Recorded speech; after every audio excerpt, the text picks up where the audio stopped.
And Buy American campaigns aren't really designed to change that in any meaningful way, even over a long period of time. But I would argue, and I argue in the piece, that they're not really meant to do that, even though that's how they're presented to the public. They work quite well at stoking xenophobic sentiment, stoking anti-immigrant sentiment, and aligning workers with the interests of their bosses, which I think historically that is what they're designed to do. And in that way, they do work. Talk a little bit more about how these Buy America campaigns impact the job market specifically, and what the data is showing us about whether these campaigns in history have actually brought jobs onshore. Historically, they don't move the job market that much. Industry by industry, sometimes they can tweak the short-term circumstances a little bit. But what really matters is how much federal investment, public investment there is in particular industries. Tariffs, if they're really well designed to target particular industries, and if they're combined with broad-scale investment in those industries to build them at home, all of that sometimes gets bundled up with a Buy American movement, and all of that together can impact the future of a particular industry. But just telling people to Buy American in general doesn't really have any mechanism by which it would increase employment.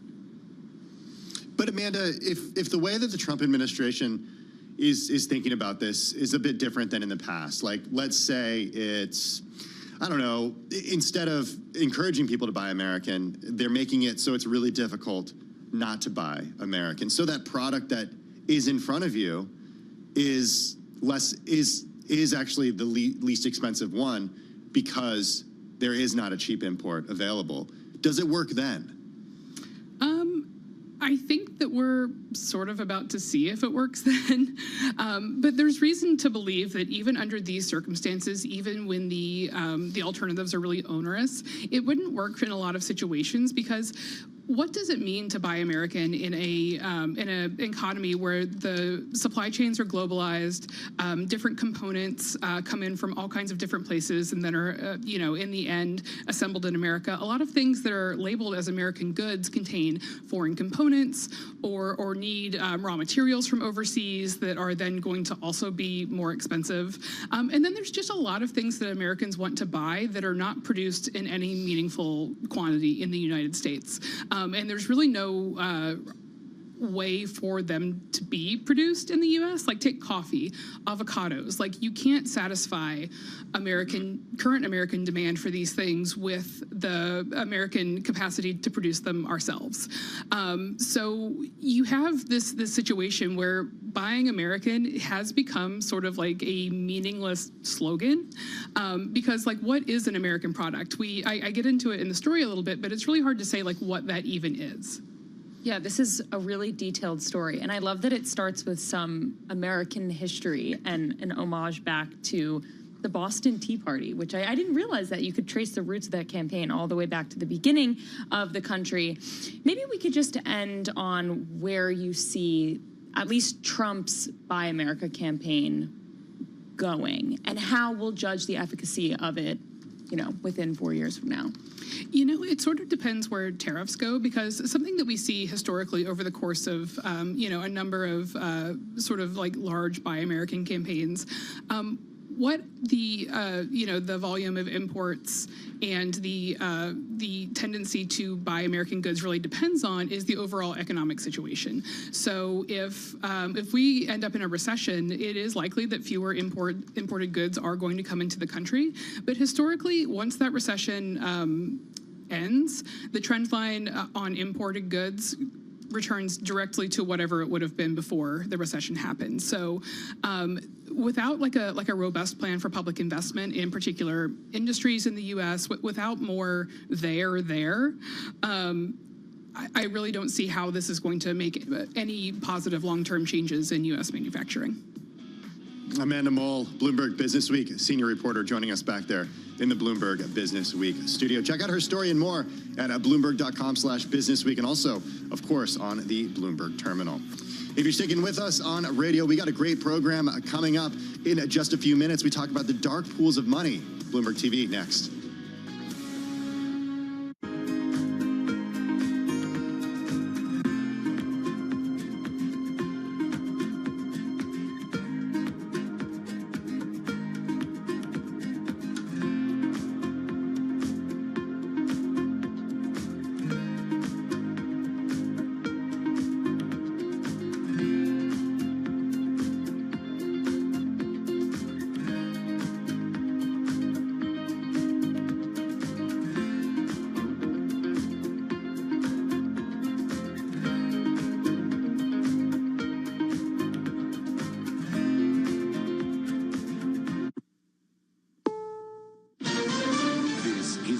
CBS News on the Hour, sponsored by O'Reilly Auto Parts. I'm Cammie McCormick. A federal judge wants to know whether the Trump administration ignored his order not to transfer more than 200 migrants to El Salvador over the weekend. CBS's Matt Piper has the latest. The White House says it is wholly confident of winning in court after a judge ordered a hearing over the deportation of alleged members of a Venezuelan gang under wartime legislation. Press Secretary Caroline Leavitt. All of the planes subject to the written order of this judge departed U.S. soil, U.S. territory before the judge's written order. But there was also a verbal order from that D.C. federal judge for any planes to turn around. There's actually questions about whether a verbal order carries the same weight. Matt Piper, CBS News. The ACLU's Lee Gellert on the president's use of the Alien Enemies Act. It's as unprecedented as it is lawless. The law is crystal clear that it can only be used in a declared war. It's only been used 3 times in U.S. history, the War of 1812 and both World Wars.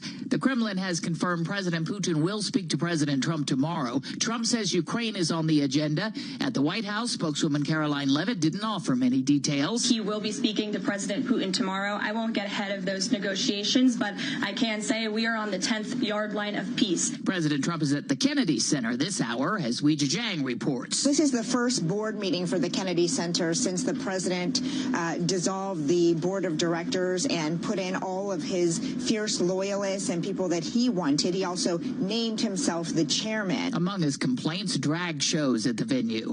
Windy conditions continue to cause problems in areas that suffered severe weather over the weekend in Fredericksburg, Texas. Spokesman Sean Dorr. The wind right now is not our friend. That's what's causing these embers to fly and flare-ups to happen. A series of storms kicked up wildfires, tornadoes, and dust while barreling across 7 states. 40 people were killed. CBS's Jill Schlesinger has the latest report on the economy. Retail sales increased by just 0.2% on the month. That's a lot lower than the 0.6% increase that economists were expecting. Companies like Dollar General, Walmart, Costco, Kohl's, and Macy's have already said that they are seeing consumers pull back on their spending. It is St. Patrick's Day with parades and celebrations across the country. In New York, one of the largest and oldest parades along Fifth Avenue.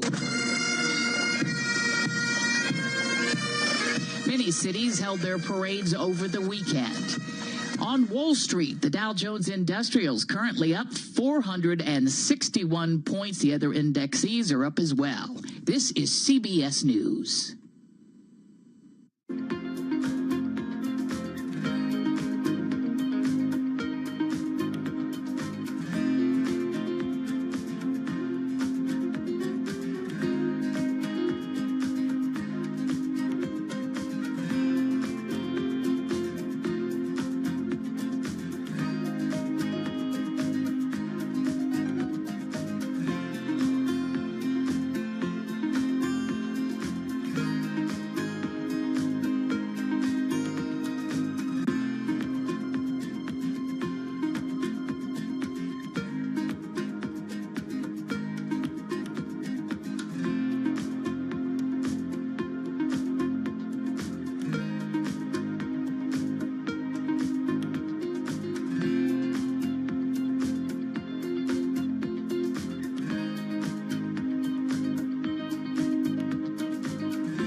A new survey ranks the best and worst countries for expats. Wendy Gillette reports. Considering jetting off to a foreign land to work and play, the guide Internations ranks Costa Rica as the best country for expats for its culture, friendliness, and pura vida lifestyle. Mexico is in the second spot for its welcoming vibe and social life, and the Philippines comes in third for its free and easy lifestyle. Last on the list, Kuwait. Wendy Gillette, CBS News. A new study finds people experiencing poverty may age faster. The University College of London found social inequality has a direct impact on a person's biological aging process. People with more education and a higher income appear to age more slowly. And the Associated Press reports vaccines for chickens could help limit the spread of bird flu, but farmers are resistant because it could hurt sales. I'm Cammie McCormick, CBS News. Are you...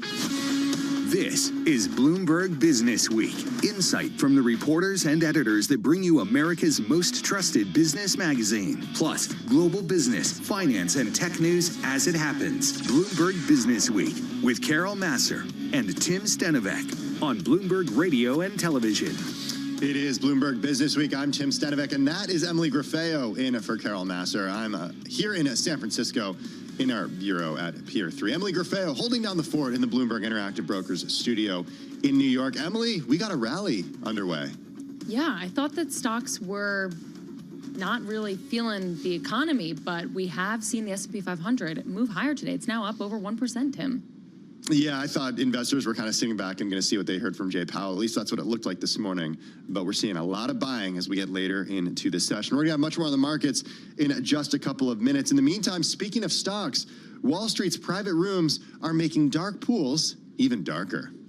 Also, he left Microsoft to create a company that uses AI to remove bias from performance reviews, job descriptions, and more.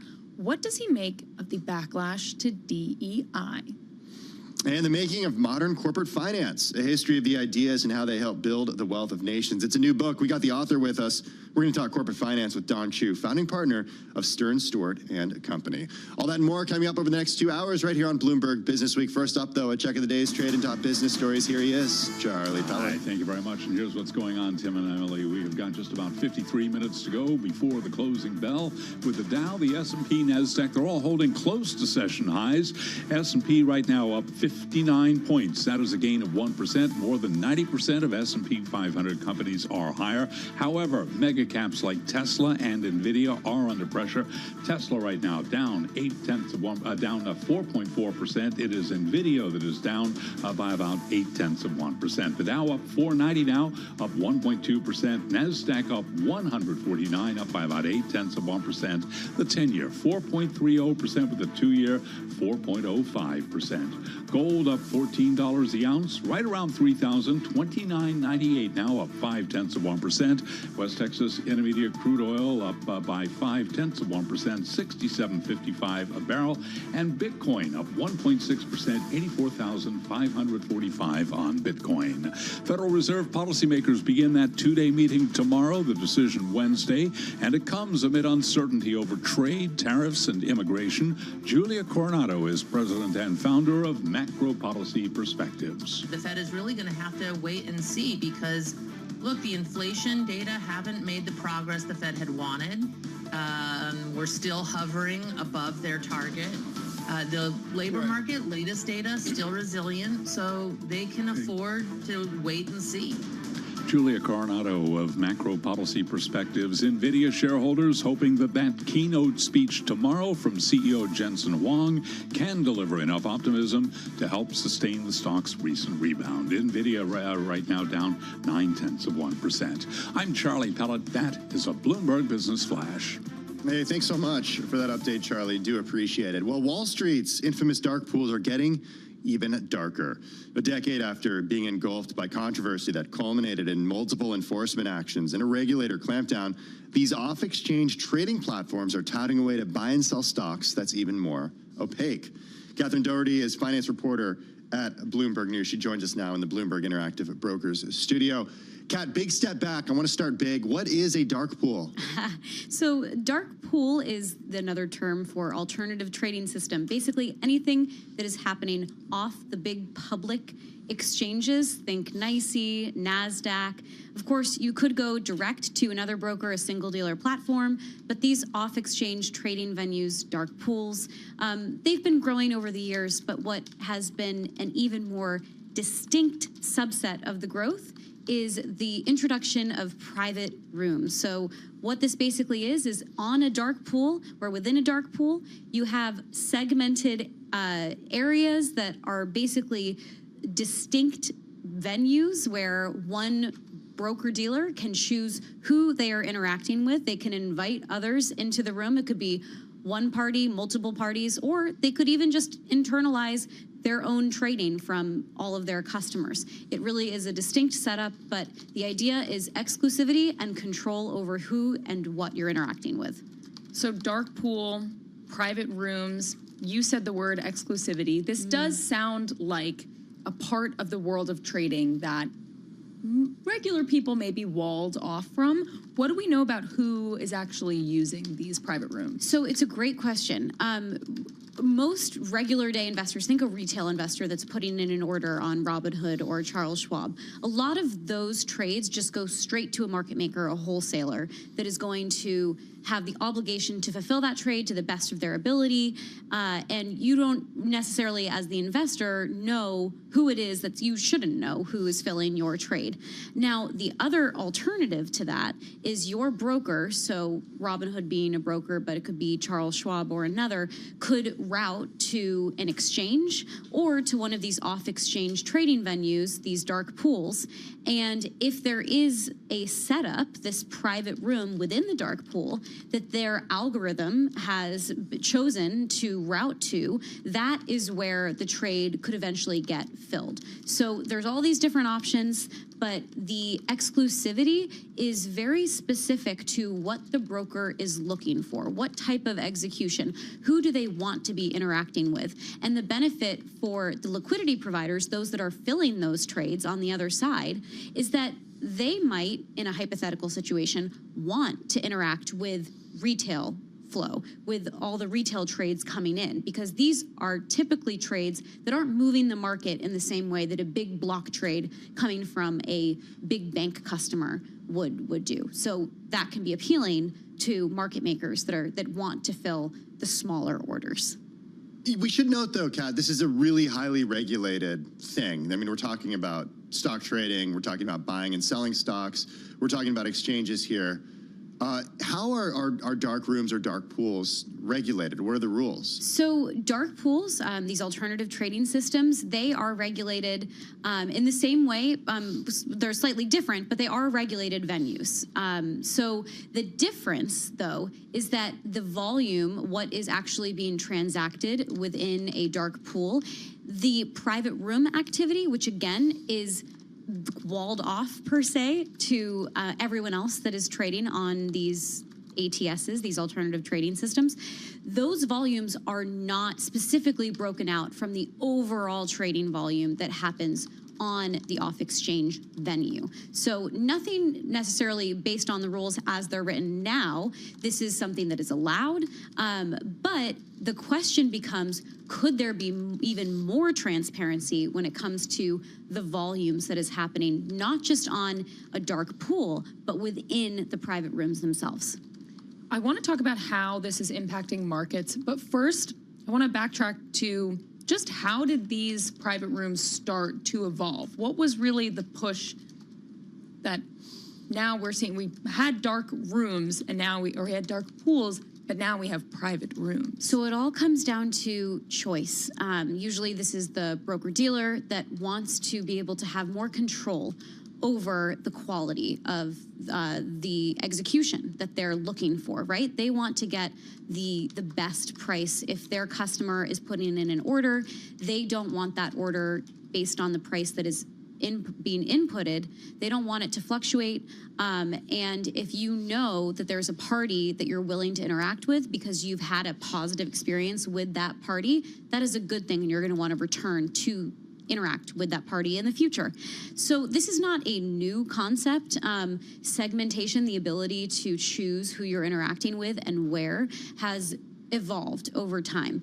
What is new is in the last few years, as retail trading has become more and more prominent, it's making up a larger portion of overall trading volumes, albeit in smaller stocks, but volumes are moving, and what we're seeing is a shift off the big exchanges, these lit venues, to some of these alternative trading systems, to the wholesalers. So private rooms are a part of that overall trend of trading moving off exchange. What does it mean for the exchanges, though? I mean, these are companies that make money when you use them. They make money when you list on them. Does it affect the exchanges in a negative way? It can, and it has. One of the basic ways that exchanges make money is they are taking fees for every trade that is being executed. And it's also the data. That is important information that the entire market is looking at and pays for to see what the prices are that are being reflected in real time. Now, that has not changed, but as we've seen more trading move off exchange, the question becomes, will that start to impact the price that you're seeing on exchange? And does that then negatively impact the quality, the execution that you're getting on both on and off exchange? It doesn't matter where you are. Are we going to start to see a disconnect? Now, we only just started seeing off exchange trading surpass volume-wise on exchange trading. So this is a question that many market participants that I talk to are looking to answer. There is data out there to see what the type of execution is that market participants are getting for their trades. So this is something that we're tracking. So far, the quality of execution has not deteriorated, so there hasn't been a clear sign that the more off-exchange trading that's happening, the worse off investors are. But again, these are all questions that market participants are looking to pay attention to and hopefully to answer in the future. Did any other concerns come up when you spoke to these market participants? Did they mention, I guess, the impact on market volatility and liquidity with the growth of these private rooms? So I would say with volatility, these rooms can actually be a good tool because in a volatile market, if you are trying to move in and out of a position very quickly, if you know that there is a room where you're going to get a very quick execution that is not going to impact the market even more, that might be your best path forward. So I would say that's actually a pro.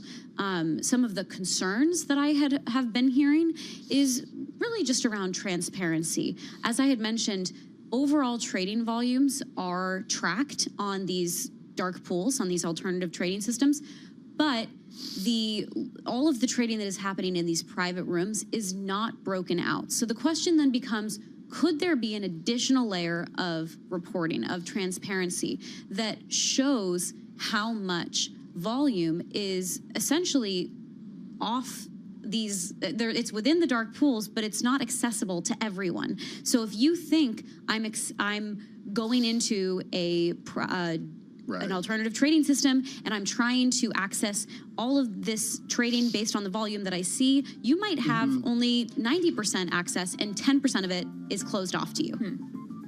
Kat Doherty, finance reporter at Bloomberg News, joining us from the Bloomberg Interactive Broker Studio. Her story, it is among the most read stories on the Bloomberg terminal. Be sure to check it out. You can read it on the terminal and at Bloomberg.com. Coming up next, we're joined by the CEO of Textio. That's next on Business Week.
It's 3:21 on Wall Street. We do check markets all day long here at Bloomberg. We have got the Dow, the S&P, NASDAQ all advancing, holding close to session highs right now. More than 90% of S&P 500 companies are higher. A couple of notable exceptions, though. Mega caps, including Tesla and NVIDIA, they are under pressure.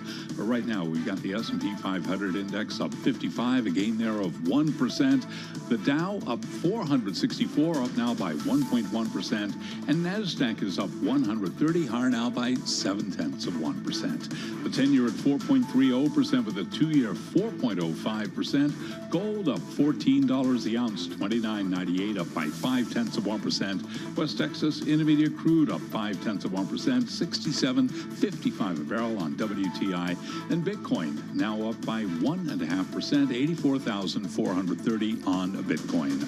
Bottom line, stocks are rebounding from last week's decline. The Dow, the S&P, NASDAQ all higher. Mira Pandit is global market strategist at JP Morgan Investment Management.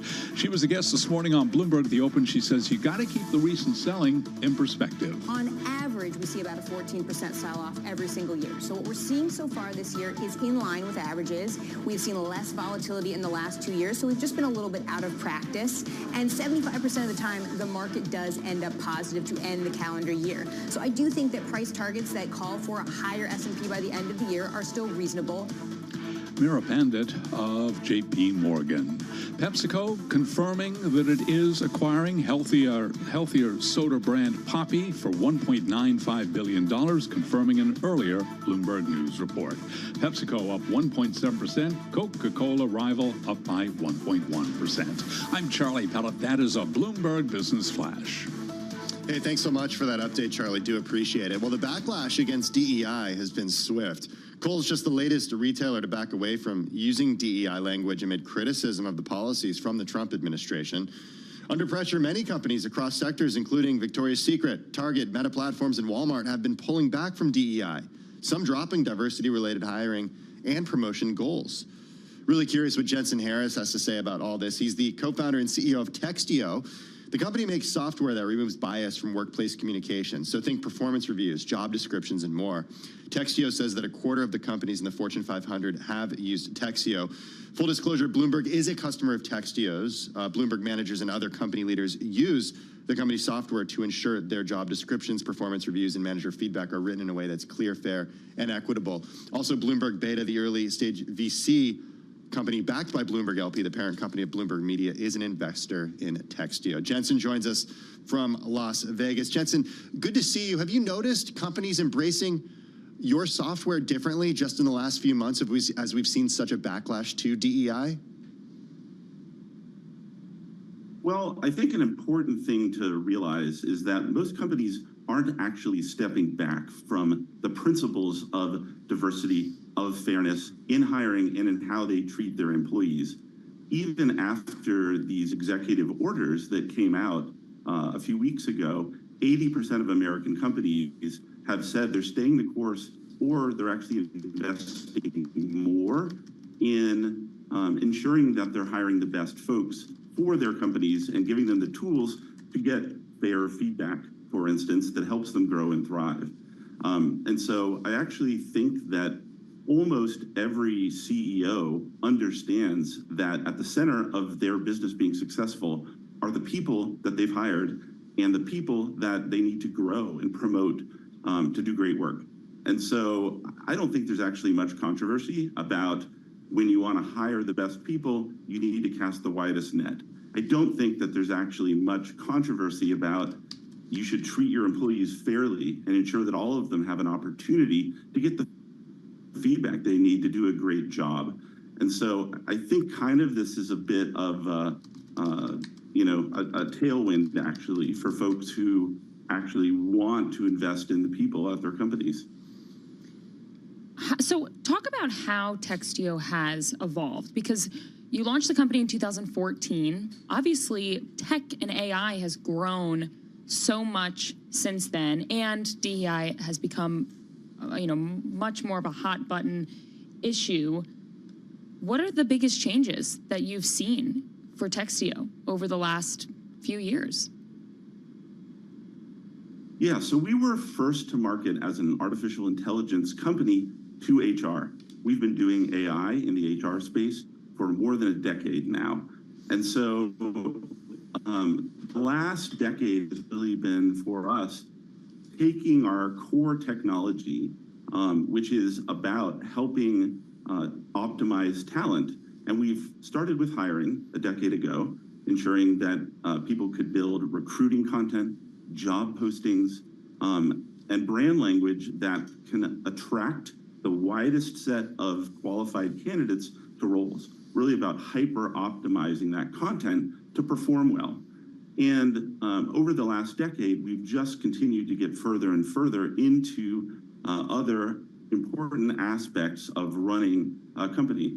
So we have done performance feedback optimization, ensuring that, managers hate writing performance reviews. And we built software that gives them the ability to write really effective performance reviews in half time. We have done peer feedback. We're actually tomorrow introducing interview feedback, which is a new product that ensures, and I think especially important in this world in which everyone is thinking about meritocracy and how can we ensure that we hire the best. The way you do that is by interviewing folks. And tomorrow we're announcing a product that actually optimizes interview feedback to ensure that it's clear, that it's fair, that it's based on merit, and to help companies know that they're hiring the best folks for the role. So that's really been the last decade for us. It's been about broadening the application of our world-class AI technology in a proprietary way to really transform all of HR. Hey, Jensen, you said you were first to market with this type of AI. How do you train the AI? What is the AI powered by? You know, we talk about AI now in the context of a lot of the LLMs that are powering what's happening in other services and other platforms like, you know, Anthropic's Claude or OpenAI's ChatGPT. What powers your AI? Yeah, that's a great question. You know, we were one of the first companies that brought generative to business back in 2019, so more than 5 years ago.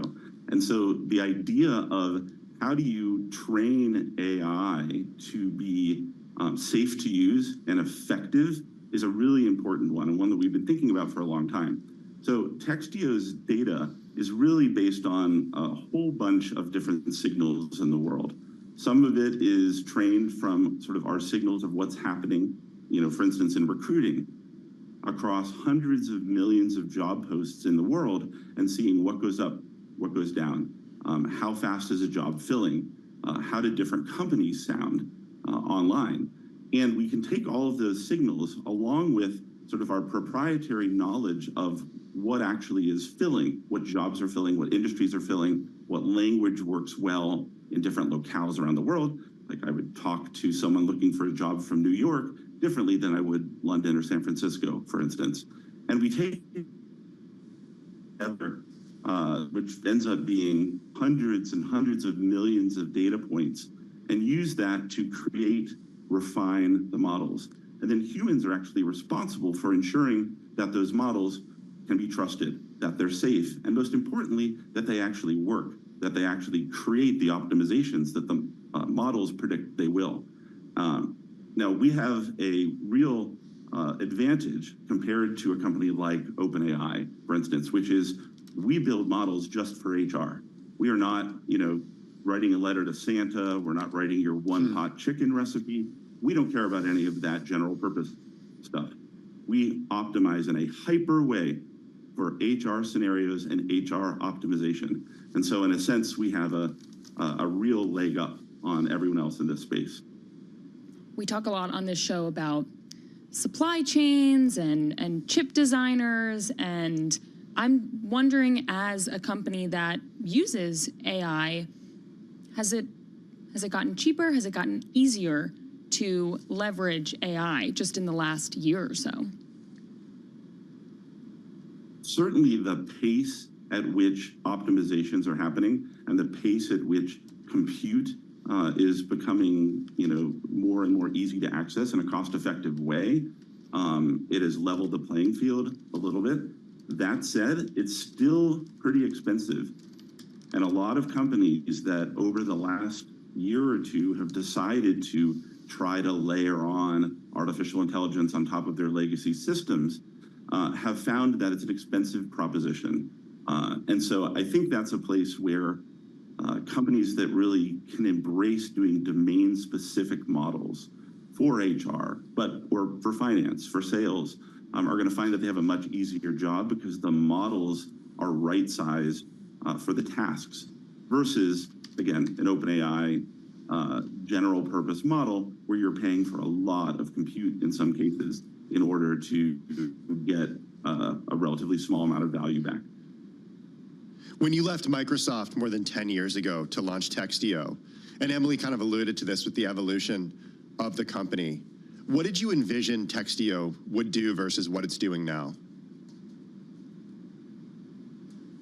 So we started Textio with a really clear vision that the world of HR was being left behind, and that we could take the technology that we had to turn these incredibly important aspects of business, right? I mean, think about it. There's probably nothing more important for most businesses than who you hire. Are those people great? Are you getting access to the best talent? And then how do you help those people grow? How do they give them the food, the water, the help, the, everything we think about, a greenhouse, all the people at your company? How do you give them everything they need to thrive? And that is clear feedback. That's fair feedback. That's ensuring that they can tell their manager what's working, what's not working. It ensures that you get visibility across your entire workforce about who actually should be promoted and maybe who needs to be let go because they're not a great match. And so we knew that this was incredibly fundamental, and the tools that HR teams were using were locked in the past, locked in the General Electric and IBM models of the 1950s of how to do those things. And so we thought that we could, with a dual strength in AI and user interface, create next generation tools that would be phenomenally easy to use, but also transformative in terms of actually helping managers, for instance, not hate doing performance reviews. Right. Helping recruiters who are stretched to the hilt with how many roles they have to fill now, have tools to automate that, make it easier, and to outpace their competitors in competing for talent. Jensen, gonna have to leave it there. Do appreciate you joining us this afternoon. Jensen Harris is the co-founder and CEO of Textio. Let's go down to Washington, D.C., where we're getting playback of President Trump speaking to the press at the Kennedy Center in Washington. Something, whether it's marble or whatever, granite, they were never covered. They were painted, but bringing it to more modern times, a lot of money's been given to it, and the money has not been properly spent. They built rooms underground with no windows, no nothing, that will not be used ever. You're not going to have people use them. It's such a waste of money, such a terrible waste, but we'll bring it back, we'll make it great again. But it is so much like what I'm witnessing in other places. We have open borders. We have men playing in women's sports. It's all the same thing. It's all the same mentality and thinking. So I'm very disappointed when I look around. The bottom line, it has tremendous potential, and we'll work with Congress. As you know, it's a very public facility, and we'll do what has to be done. We'll be having a meeting with the Speaker in the not-too-distant future. I think it's important to save this structure in this building. I think maybe we close up some of the work that's been done and built because it was done terribly. It was done terribly. The concept was very bad. Mr. President, why was it so important for you to come here today to the Kennedy Center? You have so much on your plate. Why come today here? This represents a very important part of D.C. and actually our country. And I think it's important to make sure that our country is in good shape and is represented well. When people look at this, I've been hearing for a long time that they come here and they're very disappointed. When they come here, I want them to be excited. We're bringing a big move onto Washington, D.C. We're going to stop the crime. We actually worked with the mayor. We took down a lot of tents. They were all over the place in front of the State Department. And they did a good job of that. I was very happy with what the mayor did. She was able to get them out quickly and at my direction and at the direction of the administration. But we're cleaning up Washington, D.C. This is a big part of Washington, D.C. Mr. President, for Americans visiting Washington, perhaps they're thinking about seeing a show at the Kennedy Center. Yeah. What would you tell them? They've never been here before, they want to come check it out? Yeah, I'd say come here and see a show. I was never a big fan of, I never liked Hamilton very much, and I never liked it. But we are going to have some really good shows. I would say this, come here and watch it, and you'll see over a period of time it'll improve very greatly physically, and we're going to get some very good shows. The thing that does well are Broadway hits, and we have some beauty. I guess we have Les Mis coming, and we have some others, but the Broadway hits have done very well. So I'm going to spend some time. We have a good board. In the meantime, we're running the country, and we're running it well. We have tremendous things to report. Tomorrow I'm speaking with President Putin of Russia to save some soldiers who are in deep trouble. They're captured. Essentially, they're surrounded by Russian soldiers. So I give you a lot of different things in one news conference, but it's a big deal. They're surrounded by Russian soldiers, and I believe if it wasn't for me, they wouldn't be here any longer. I was able to get them not to do anything at this moment. But it's a bad situation in Russia, and it's a bad situation in Ukraine. What's happening in Ukraine is not good, but we're going to see if we can work a peace agreement, a ceasefire and peace, and I think we'll be able to do it. I'm speaking to President Putin tomorrow morning, yes. Yeah.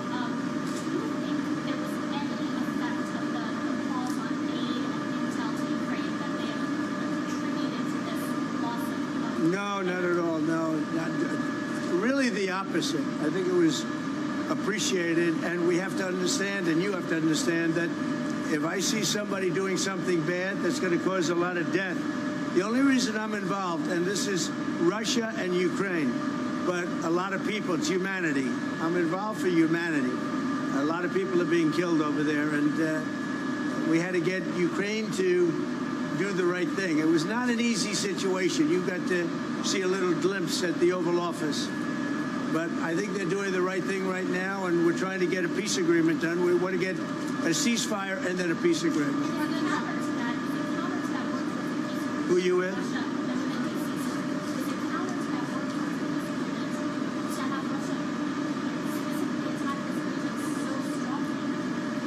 So we're going to see how it all works out. This was Joe Biden's deal. This isn't Trump's deal. This is Joe Biden's deal. He gave $350 billion to Ukraine, and he shouldn't have done it. It wasn't secured. Europe gave $100 billion, and it was in the form of a loan. They get their money back. And they should actually have much more in it than us. But Joe Biden was grossly incompetent, and it's a shame what they did. $350 billion. We could have rebuilt our entire Navy for that kind of money. Mr. President, sir, there were 18 Secret Service agents protecting Hunter Biden in South Africa this weekend. Who's paying for that, and do you plan to revoke the Secret Service protection? Well, we have done that with many. I would say if there are 18 with Hunter Biden, that will be something I'll look at this afternoon, okay? Sir? I just heard about it for the first time. So you have 18 Secret Service going. Where is he exactly? In South Africa. In South Africa. And South Africa, you know, is on a watch list. You know that. Because what they're doing to people is brutal. And I've stopped having money go to South Africa. You know that. Billions of dollars. So he's in South Africa. That's very interesting. All right, I'm going to take a look at that. Thank you very much. A Catholic church in Wichita, Kansas over the weekend was vandalized, statues destroyed, glass smashed, graffiti all over the place. Church officials in Kansas call it a hate crime. I know you signed an EO eradicating anti-Christian bias.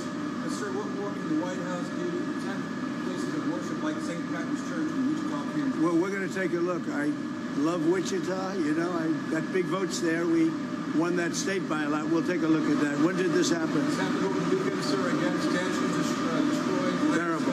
Yeah, I think this a terrible thing? And this was a Catholic church. Yes, okay. I'm going to take a look at it. Okay.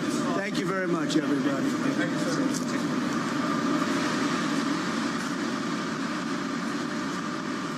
Well, there you have it. President Trump making comments just moments ago as he went into the Kennedy Center. This is in Washington, D.C. Just now hearing from the President of the United States, making comments as he went to the Kennedy Center in Washington. He's there for a board meeting of the Kennedy Center. Unclear if he'll speak to press after his meeting at the Kennedy Center. We'll certainly bring you comments live as we do get them.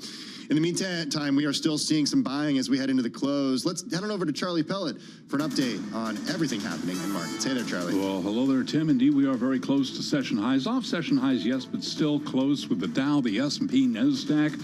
We got some Patrick's Day green on the screen now with just about 18 minutes to go ahead of the close. S&P at 56.92. That is a gain of 53 points, up now by 1%.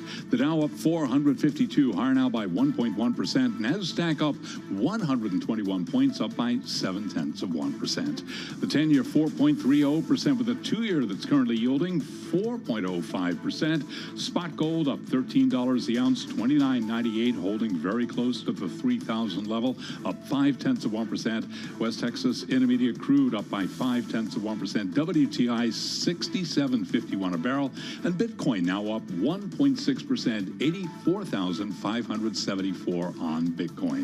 Bottom line here, stocks higher, and more than 90% of S&P 500 companies are higher. However, mega caps like Tesla and NVIDIA both under pressure. NVIDIA down 1.5% ahead of Jensen Huang's speech tomorrow. Tesla down now by 4.7%. For on-demand news 24 hours a day, subscribe to Bloomberg News Now wherever you get your podcasts. I'm Charlie Pelleton. That is a Bloomberg Business Flash. I'm driving in my car. How about you let me drive? Oh, no.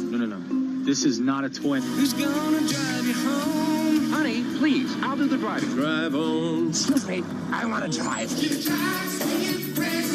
the question that drives us. This is the drive to the close. That funky music will drive us till the dawn. On Bloomberg Radio. Well, we did just hear it from Charlie Pellet just about 15 minutes ago in the close of trading here. And we're seeing the S&P 500 off its best levels of the day, but still up 1%, while the Dow outperforming up 1.1%, the NASDAQ composite higher by just about 0.7%. Let's see what George Young has to say about this. He's a partner and portfolio manager at Villery Funds. He joins us from New Orleans. He manages the Villery Balanced Funds. VILLX is the ticker. Year to date, it's in the 48th percentile, down just about 0.1%. George, how are you? Good to see you. Great, doing all right. Hey, we're trying to figure out the actual effect on markets that this president is having right now, because he's getting a lot of attention for the sell-off that we saw in the last few weeks. Do you think the sell-off is a result of uncertainty around tariffs and Trump's policies? I do. The market really does not like uncertainty, and you've had, all sorts of different uncertainties. It's a lack of predictability, and that makes our job tough. That makes regular investors' job tough. So you want to know about interest rates, you want to know about the economy. Well, that's going to be directly affected by tariffs, and that is going to get passed on to the consumer. How the consumer reacts is the big question. So obviously, a lot of the downturn in stocks as of late, I guess, has to do with all of that uncertainty on the horizon. When do you think the market downturn ends? I mean, we are up today, but when you look at the S&P year to date, we're down about 3%. Yep, that's correct. Well, a couple of comments to that. The S&P is down 3%, but if you take out the Magnificent Seven, the S&P is actually up. So that's one of the things I think that we're focused on is you don't want to fall in love with the stock. It won't love you back. So the Magnificent Seven have been darlings for the past year, the past couple of years. So we try to look for things that are undiscovered, that are unrecognized, that have value, and that can offer a good dividend return, can offer growth. And specifically, you want to look long term. So I can't give you a date as to exactly when the market's going to turn this way or that way. But what I can tell you, if you look at history, is that the stock market has outperformed the bond market, and the U.S. stock market in particular, we're domestically oriented, has outperformed what other indexes in the world have done. So we remain optimistic, and we try to look past the vagaries, the whipsawing. That can be problematical for investors. Well, George, you sent along some stock picks. I want to go through a couple of them. I want to start with Lineage, the global temperature-controlled warehouse that's comprised of cold storage warehouses. You're bullish on this company. It's a REIT. Why do you love it? Well, we love it for a couple of reasons. You get growth, and you can also get the income. So it's set up like a REIT, as you said. But what's interesting, they're the largest in the world. They went public a couple of years ago. The founders still own about 30% of the company. So they've put their money where their mouth is. They did go public for liquidity purposes, but at the same time, they believe in this company long term. So the important thing is they've got over 400 centers around the world. They're the largest in the world. They've got 96 different patents. And all the food that not all the food, the vast majority of the food that we consume is shipped and stored in climate-controlled warehouses. So it's important that you understand that they're the most efficient. We just toured a facility about a month ago that's local here in New Orleans. They're the most up-to-date. It's not the old days where you had pallets that were being run around left and right. This is automated. This is mechanical. This is very efficient stuff. Okay, that's food warehouses. Tell us about copper, because one of your other picks is Freeport-McMoRan. Sure. So if you contrast that with something like oil that has anywhere from a 10 to a 30-year useful life in most drilling prospects, this has a 90-year life, and there's no substitute for copper. Again, look at another commodity like oil. There are arguably other substitutes, alternative energies, et cetera. When it comes to copper, that's all you can use, and they are in very difficult places. Freeport Copper owns one of the largest in the world, the Grasberg mine in Indonesia. Copper is dependent on demand, and that is somewhat dependent on Chinese demand specifically. But if you look at every electric vehicle, everything you own, electricity is clean energy, and you need copper to make that work. We love Freeport. Hey, George, before we let you go, Atlas Energy is another one of your picks. They own a sand in the Permian Basin in Texas. What's your view on Atlas? Well, it's interesting. They have the sand, and they also have something called Dune Express, which is a 42-mile conveyor belt throughout West Texas. I just heard about this conveyor belt in a podcast that I was listening to over the weekend. This is the largest conveyor belt in the country? Exactly. You're telling my story for me. This is great. So they've got a wonderful yield of about 5%. They've been a little rocky recently because they made what we think is a great acquisition to provide energy, electricity to these wells that are in difficult locations. So again, it's sort of like the Freeport story. Where is the copper? Difficult places. West Texas, difficult to get energy out there. But more importantly, sand has been shipped by trucks heretofore, which is slow, expensive, and very dangerous. So this Dune Express is going to save money. It's going to save lives. It's great, great change.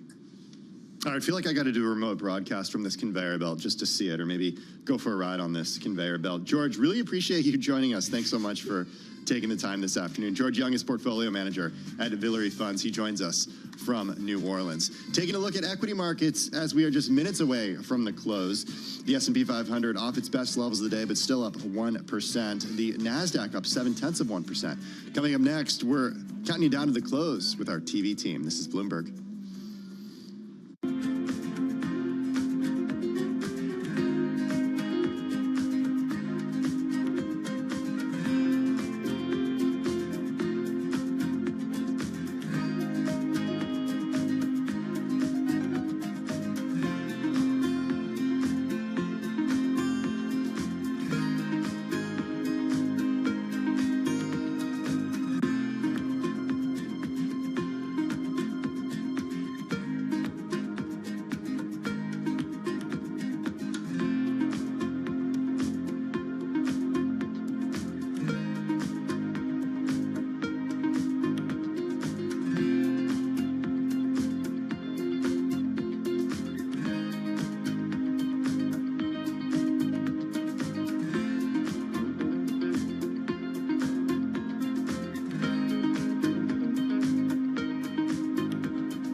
This is Bloomberg Business Week with Carol Massar and Tim Stenovec on Bloomberg Radio and Television.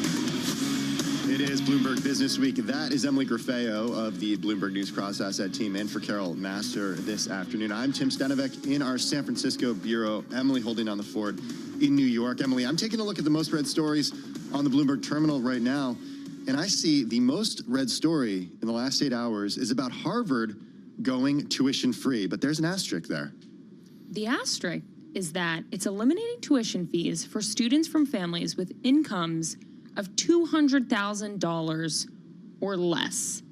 So this means that the school will be free for families making $100K or less, with food and housing also covered. Students that meet the $200,000 threshold won't pay tuition, according to a statement from the university on Monday. It might sound familiar because similar programs were announced recently at the University of Pennsylvania and at MIT. The push is to boost affordability, coming as the sticker price to attend many of these schools stretches beyond $90,000 a year. Here's what Harvard's president, Alan Garber, said, quote, "Putting Harvard within financial reach for more individuals widens the array of backgrounds, experiences, and perspectives that all of our students encounter, fostering their intellectual and personal growth." I mean, $90,000 a year Yeah. is so much, Tim, to attend these elite schools. So it is interesting to see the universities, I guess, trying to make it more affordable for some students, at least. I think what's also interesting is the moment that this is happening. We're going to be speaking with Brad Stone, the editor of Bloomberg Business Week, about a story that he and Ann Riley Moffat wrote, all about what university leaders are contending with right now. Some of the challenges are just over the last couple of months as the Trump administration has come in, but other challenges have been in the making for years. Stick around for that one. But it raises the question about the threats that these universities face. The Trump administration has threatened to pull federal funding from Harvard and other colleges, citing failures to tackle anti-Semitism as well as support of DEI efforts. Lawmakers are also targeting raising taxes on endowments, which VP J.D. Vance has described as, quote, cancers on American society. Harvard, for its part, has said its $53 billion endowment remains its largest source of revenue and supports the university's budget, and that it supports aid for the neediest students. Yeah, I mean, it's definitely going to be an interesting conversation with Brad Stone in just about, I guess, less than an hour now. Should we pivot, Tim, to electric vehicles? Because BYD unveiled a new system for electric cars that the Chinese automaker says will allow them to charge almost as fast as it takes a regular car to just go to the gas station, go to the pump, fill up your car. That's about 5 minutes. And BYD says that, I guess they're now going to be able to provide this charging system that will provide 470 kilometers of range in 5 minutes. This is a really big deal because people have range anxiety when it comes to electric vehicles. It's the concern that you won't actually be able to get where you're going because you'll run out of battery. So being able to charge a car in the time it takes a combustion engine vehicle to pull in and pull out of a gas station could actually convince drivers who aren't willing to make lengthy stops to go electric. The challenge, though, is that we're not going to see this here in the U.S. because we don't see BYD's vehicles here in the U.S. The new battery and charging system, Emily, is capable of providing about 300 miles of range in 5 minutes. This is in tests on its new Han L sedan. This is according to the chairman and founder of BYD, Wang Chanfu. He said this earlier today. Tesla stock is down today. I hesitate to say that this is related at all. It's probably not, Tim, but it is interesting to see that stock moving lower with news like this.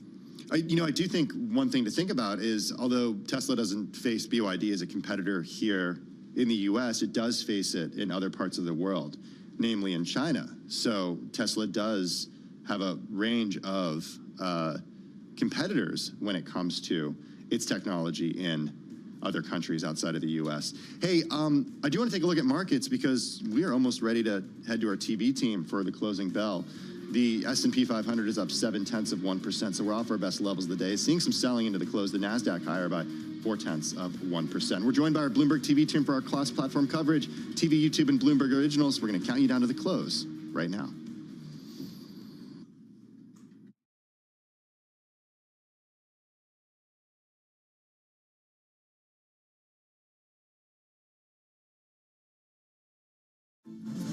The Closing Bell, Bloomberg's comprehensive cross-platform coverage of the U.S. market close starts right now. About 2 minutes away from the end of the trading day, I'm Alex Steele alongside Scarlett Fu here to help you take you through the closing bell in a global simulcast. We're joined now by Tim Stenovic, Emily Griffeo, bringing together our Bloomberg television, radio, and YouTube audiences worldwide to parse through the crucial moments of the trading day, and definitely statewide, because Tim, you're in San Francisco? Yeah, we're going coast to coast. We're all over when it comes to the closing bell here this afternoon. You guys know it's like not even 1 o'clock yet here. Is that in weird California. for you? Is this like really this crazy for you right now? This seems totally weird for me. Yeah. This seems totally weird for me. What I will say is that as far as crucial moments of the trading day go, I kind of thought that investors would be on the sidelines on a day like today, where we're, that 2-day policy meeting from the Fed kicks off tomorrow, and the investors are waiting to hear from Jay Powell on Wednesday. But no, we saw a pretty broad-based rally. It's given up some of its steam, but still, it's pretty broad-based. It's pretty broad-based. You look at the bond market, it's not providing much clue as to what's going to happen next, right? There's some movement on the short end with 2-year yields moving higher, but everything else is just kind of just sitting there unchanged. Not a whole lot of tariff headlines, which I think, at least for journalists, we can be grateful for. It just kind of slows things down a little bit. And we know that April 2nd is still the big day to watch for. Yeah, and it's interesting also to see small caps performing higher. We have a little bit of a rotation with the biggest mega cap tech stocks falling today, and yet the Russell 2000 up over 1%. Yep, I've been saying all morning to the equal weighted index, also outperforming the broader S&P. We don't usually see that all the time. Should point out, though, the Citi still sees a 1.2% move for the S&P on Fed day to the up or downside. That's a little bit more than expected. But for now, we're seeing a rally, though, off the highs of the session. We're still settling out here, but looking at the S&P up by about 0.8%. The NASDAQ underperforming, just up 0.3%. Dow Jones Industrial Average up by 0.8%. And as Emily was just discussing, the Russell 2000 also looks to be settling out up by over 1%, you guys. Well, you had more than 90% of the stocks in the S&P 500 move higher today.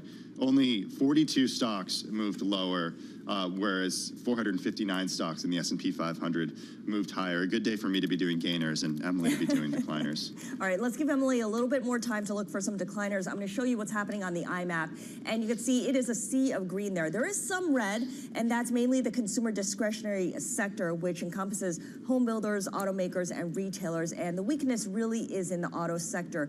That group is lower, so that's a drag on the consumer discretionary overall. The best performing sectors, real estate, consumer staples, and energy, all up at least 1.5%.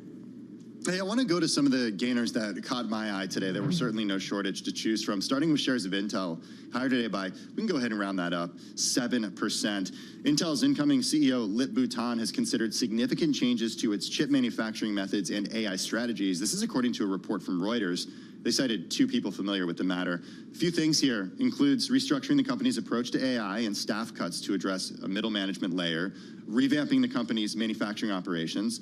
An Intel spokesperson told Reuters that Tan will work closely with the leadership team to position the business for future success, though declined to provide details or make him available for an interview.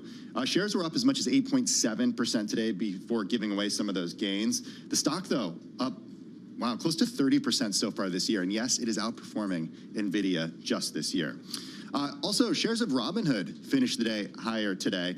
The company unveiled a hub inside its app for retail traders to bet on the likelihood of certain event outcomes. Shares higher by 7% today. This hub launched today, and it's going to facilitate bets for what the upper bound of the federal funds rate will be in May and outcomes of the upcoming March Madness college basketball tournaments. They're doing this through Kalshi, which is a regulated exchange that's drawn formal questioning from the CFTC over how its sports event contracts are in legal compliance. Still, investors setting shares higher. What Taylor Swift wears at the Super Bowl? Like, is it that kind of thing? Like, how many times she laughs? Like, is it that? Yeah, I don't know how sort of detailed they're going to get with that stuff. They ran into some problems with this ahead of the Super Bowl last time, and they ended up pulling it from their app. So, but again, now we're in sort of like this different regulatory environment. Plus, I think Kalshi has some involvement. I think Donald Trump Jr. is actually on Kalshi's board now. Oh. So there is some involvement there as well.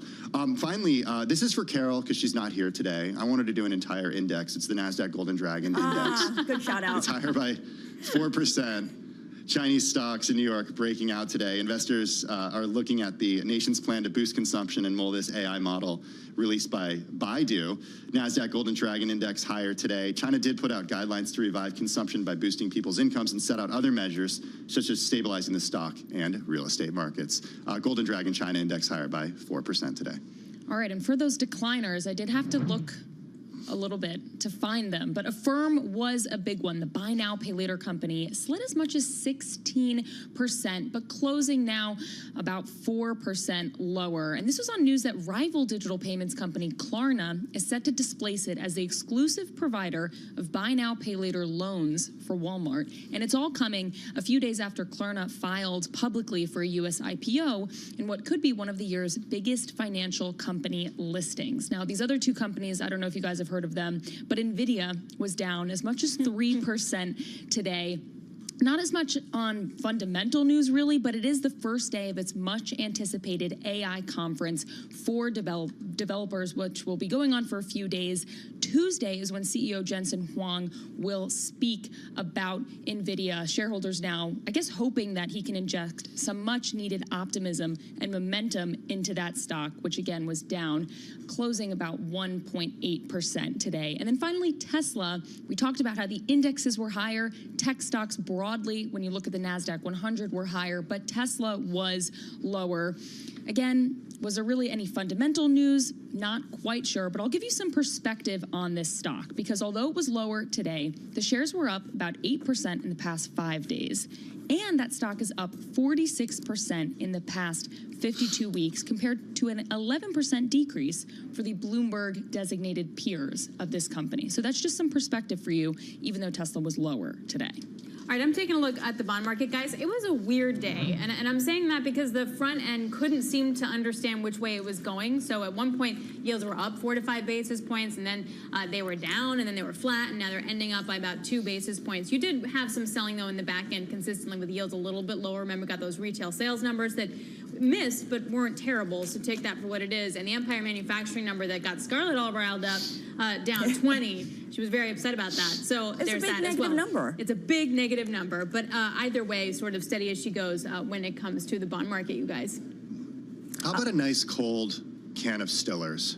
How does that sound to you? Stillers? Explain. It sounds either like a Ben Stiller or a beer. What is it? It's a Ben Stiller. So you've heard of Poppies, or Poppy rather, and Pepsi's going to acquire the soda brand Poppy for nearly $2 billion. Now we're learning that actor and producer Ben Stiller is planning to launch a low-sugar soda named Stillers. This is according to people familiar with knowledge of the matter. He's held talks about raising funds for the venture. The plans are still not finalized, and they could change. But this low-sugar soda is so hot right now. I don't know. I feel like, can I have a Stiller? Totally works in a bar. Like, I feel like that's actually a really smart marketing the funny thing is that he's going to star in the advertisements promoting the product. So that alone will make it interesting, because anything Ben Stiller's and I don't know. I tend to not be able to look away. It sounds like I kind of love. I feel like he's having this moment. I feel like he's riding on, maybe brand familiarity, that it might sound like, oh, I want a Stella, but then you order a Stiller. Interesting. There you go. Confusing or good marketing? Hard to say at that point.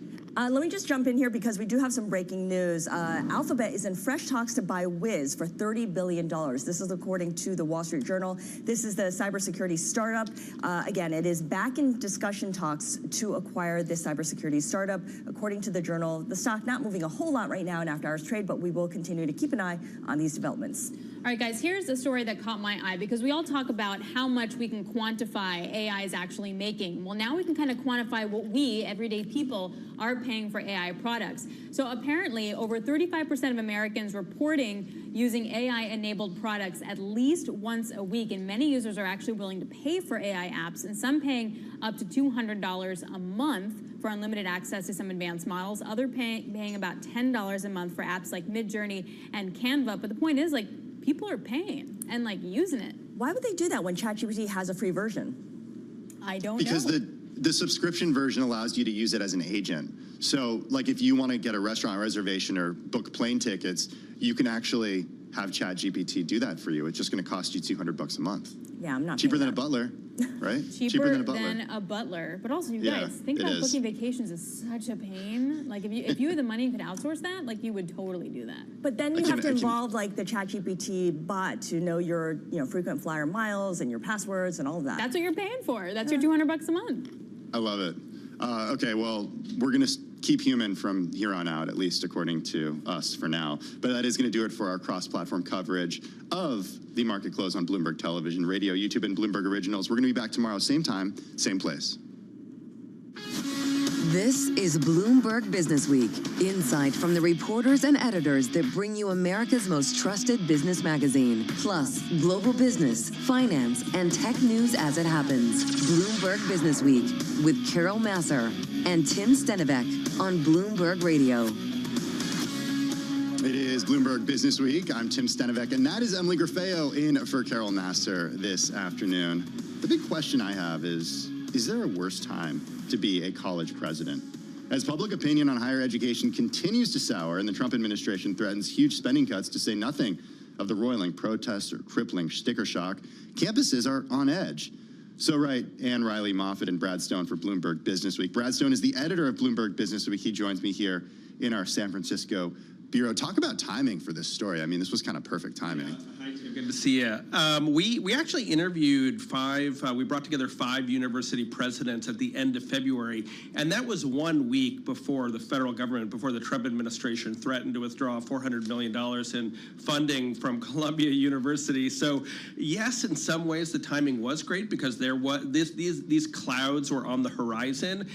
In other ways, this publishing this package on higher education is like trying to jump onto a moving horse. Things are moving very quickly. Yeah, I mean, even today we got Harvard news and we got exclusive schools selling bonds at a really high rate right now. The news is happening very quick.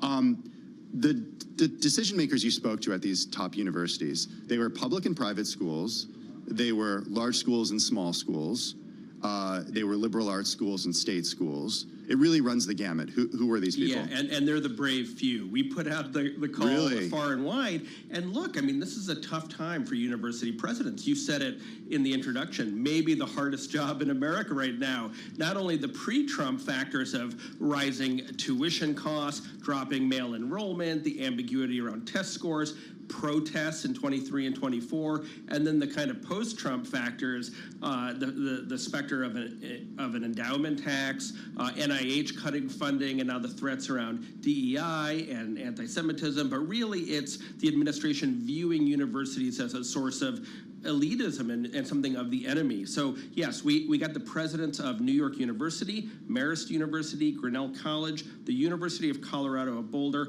and the University of Rhode Island all together in a room in New York City to hash out these issues. Brad, I found it interesting that this word crisis came up multiple times in your article. I mean, how much of the job of being a college president is now a job of crisis management?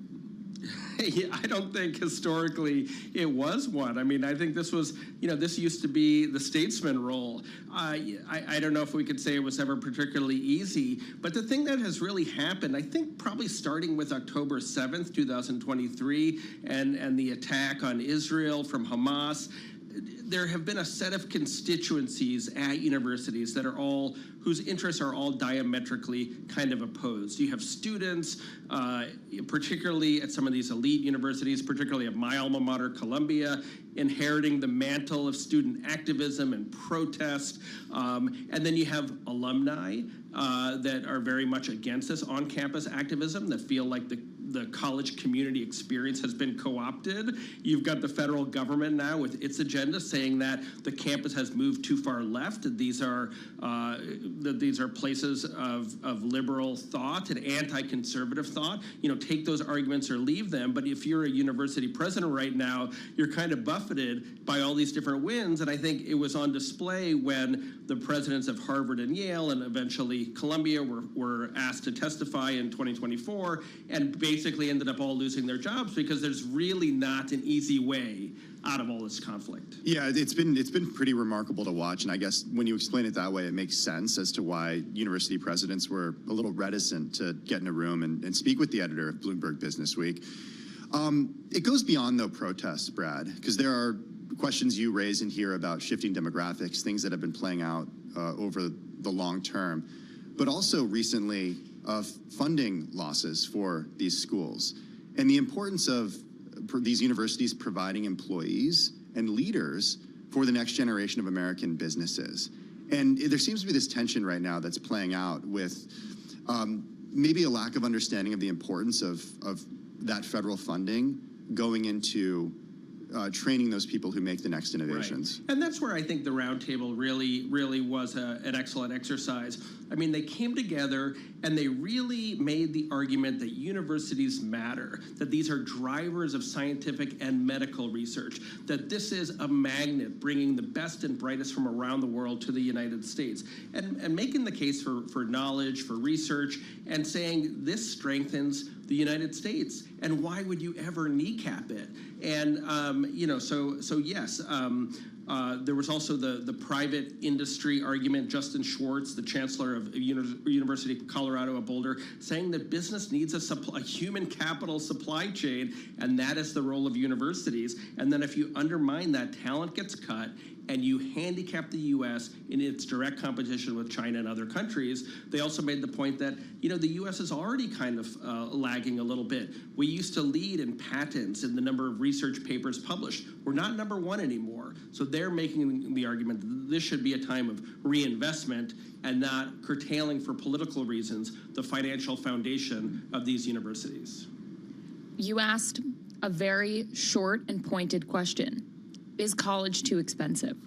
What did the presidents have to say to that question? I think they all agreed, that there are investments that they have had to make to keep up with rising expenses and the quality of life for students. They also make the point, maybe somewhat sheepishly, that this is still a great ROI, that college is one of the best investments a young person can make. But they talked about alternative things they're trying to do, like no loan financing for students and making sure their students aren't graduating with a load of debt that weighs them down in their careers. But I think it's sort of an unsolved problem, and it's interesting to me that these are the best minds in the country, and the challenge of rising tuition is one that is yet to be solved. Linda Mills, when asked about the increasing number of people questioning the value of college, she referred to the college as a whole and universities as a whole as an industry. And I'm wondering how you view that word. Is higher education an industry? So yes, Linda Mills is the president of NYU.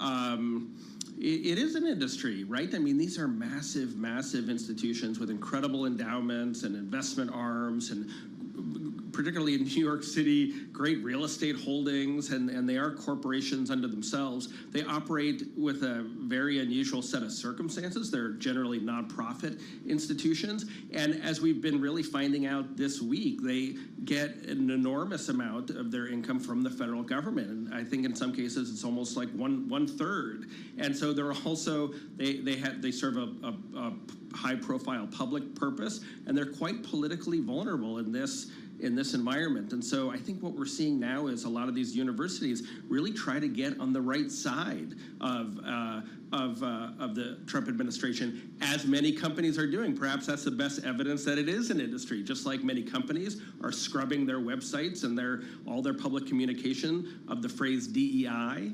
A lot of universities are doing that as well. Brad, what were the presidents hopeful about? They're obviously working with, the future generations of America. What jumped out to you in their responses? Yeah, we did ask that.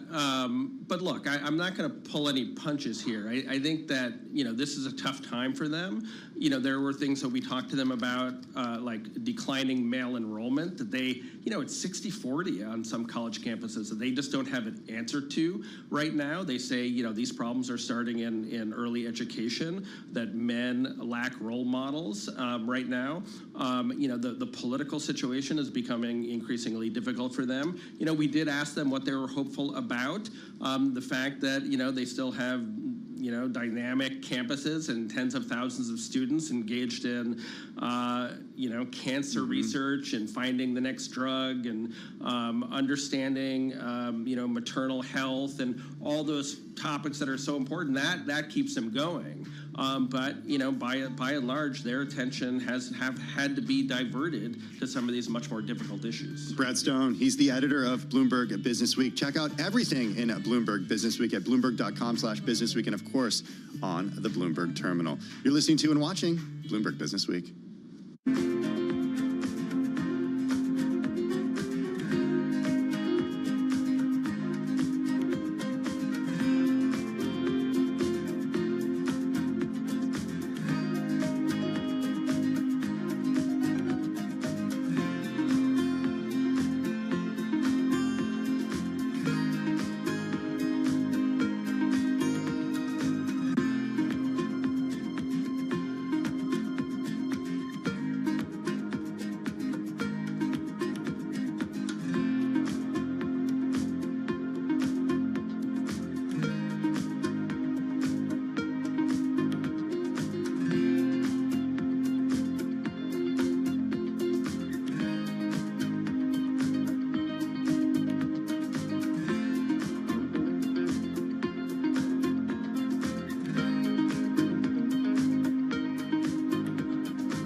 It's 4:21 on Wall Street. We do check markets all day long here at Bloomberg. Stocks higher for a second day, extending the recovery from a sharp drop that reached 10% last week as industrial and energy shares rallied on economic data that, while missing forecasts, was able to quell concern about an imminent recession.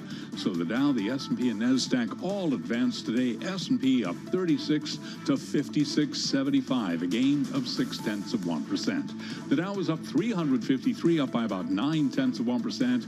NASDAQ up 54, higher by 0.3%.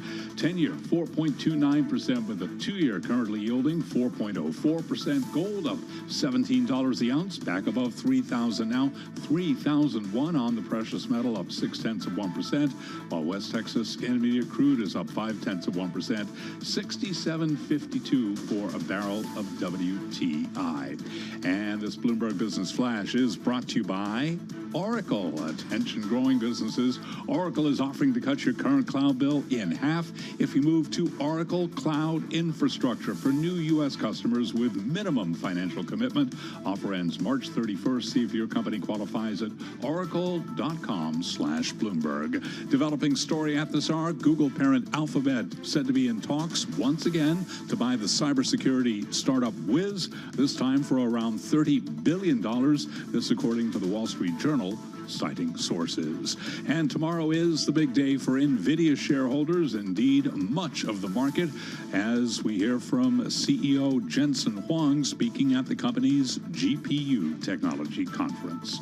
Recapping, stocks higher today with the S&P up 0.6%. I'm Charlie Pellet. That is a Bloomberg Business Flash. Hey, thanks for that update, Charlie. Do appreciate it. The Business Week Women in Leadership segment is brought to you by Visa and Visa Foundation, connecting small businesses to the digital economy. Today, and especially International Women's Day, they are committed to uplifting small businesses for growth. Well, as we just heard from Charlie, U.S. stocks climbing for a second day. They extended that recovery from a sharp drop that reached 10% last week. Industrial and energy shares rallied on economic data that, while missing forecasts, was able to quell concern about an imminent recession.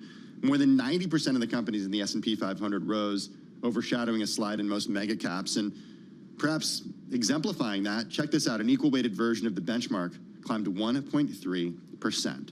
For more, we bring in Leslie Marks. She's Chief Investment Officer of Mackenzie Investments. She joins us from Toronto. Leslie, good to have you this afternoon. Is the worst of this slide behind us? Well, nice to be here, and I'm not sure if the worst of this slide is behind us. It's hard to say. I mean, I think we're going to see a lack of clarity leading into April 2nd, when we will get more information around reciprocal tariffs and potential sectoral tariffs. So I do think that the best case scenario is sort of oscillating market on the equity side between now and April 2nd. It's hard to see markets surge materially higher between now and then. Leslie, to go really short term, we saw today, some of these mega cap tech stocks falling while small caps were higher, the equal weighted index was higher. What does that kind of tell you about what's really driving investors right now? Well, I think it's really a concern around growth, and a lot of the mega cap stocks obviously have had high growth, high momentum, high valuation. And what we have been seeing for a while now, not just since we've had this sort of tariff situation, has been a rotation and a broadening out in the market, and looking towards better valued opportunities. And that's really been a theme within the United States, but also globally. And that's where you've seen big moves in areas like European equities as well. Is this the year, finally, for European equities? Or maybe a better way to ask this is this finally the year that the U.S. doesn't outperform the rest of the world? Well, I think that there is actually a very strong thesis that would support that. For the last few years, or the last decade, maybe I should say, the thesis has really been about valuation. And the thing is, valuation is never really what drives a rotation. There always has to be a catalyst. And I actually do think we have a catalyst here. And that catalyst is a real change and shift. There is a thesis around U.S. exceptionalism really being driven by fiscal spending and driving the deficit higher. And obviously what we're seeing right now is a period of disruption, the period that comes from moving spending away from the fiscal side to business investment, which is actually, a policy that makes a lot of sense, particularly when your deficit is so high. It's a necessity to do that. So, I think that policy makes a lot of sense. But on the other hand, it is creating a bit of a spending gap here that's going to impact U.S. GDP growth. Conversely, you're seeing the opposite happen in Europe. You're actually seeing where there's been more fiscal restraint, now what we're starting to see is sort of an opening up of the fiscal wallet, something we haven't seen for a long time, particularly in Germany with defense spending. And that's what's really driving the equity investment or focus on European equities. So there actually is a fundamental investment thesis that does support the outperformance for European equities right now. You mentioned GDP, and I'm wondering how you're thinking about GDP projections. We have the Fed meeting later this week where the central bank will release its SEP projections, and they will project, where they think U.S. growth is going and U.S. inflation. What's on your mind now when you think about GDP?